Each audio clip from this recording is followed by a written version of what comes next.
to live in the world without becoming aware of the meaning of the world is like wandering about in a great library without touching the books. A little philosophy inclineth man's mind to atheism, but depth in philosophy bringeth men's minds about to religion.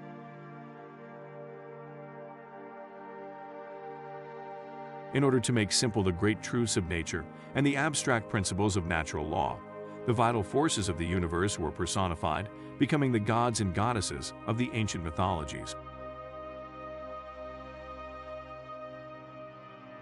When the mob governs, man is ruled by ignorance. When the church governs, he is ruled by superstition, and when the state governs, he is ruled by fear. Before men can live together in harmony and understanding, ignorance must be transmuted into wisdom, superstition into an illumined faith, and fear into love. In Freemasonry is concealed a mystery of creation, the answer to the problem of existence, and the path the student must tread in order to join those who are really the living powers behind the thrones of modern national and international affairs. Those who suppose they have found truth are called dogmatists. Those who think it incomprehensible are the academics. Those who still seek are the skeptics. Though the modern world may know a million secrets, the ancient world knew one, and that was greater than the million, for the million secrets breed death, disaster, sorrow, selfishness, lust, and avarice.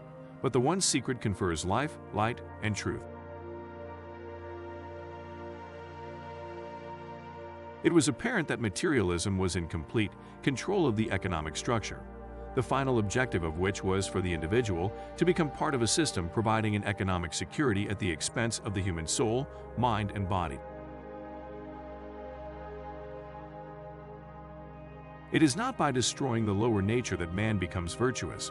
It is by the transmutation and regeneration of every base quality and attitude that he achieves divinity. The accepted theory that the serpent is evil cannot be substantiated. It has long been viewed as the emblem of immortality. It is the symbol of reincarnation or metempsychosis, because it annually sheds its skin. It was also believed that snakes swallowed themselves, and this resulted in their being considered emblematic of the Supreme Creator, who periodically reabsorbed his universe back into himself. Symbolism is the language of the mysteries. In fact, it is the language not only of mysticism and philosophy, but of all nature, for every law and power active in universal procedure is manifested to the limited sense perceptions of man through the medium of symbol.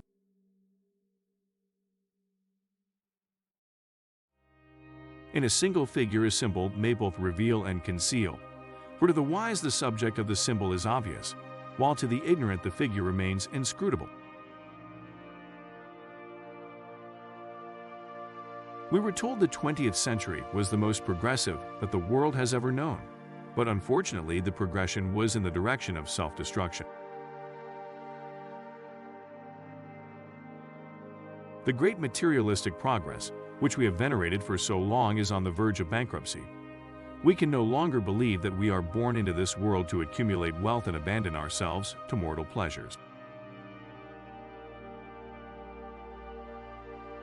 To avoid a future of war, crime, and bankruptcy, the individual must begin to plan his own destiny, and the best source for the necessary information comes down to us through the writings of the ancients. We can only escape from the world by outgrowing the world. Death may take man out of the world, but only wisdom can take the world out of the man.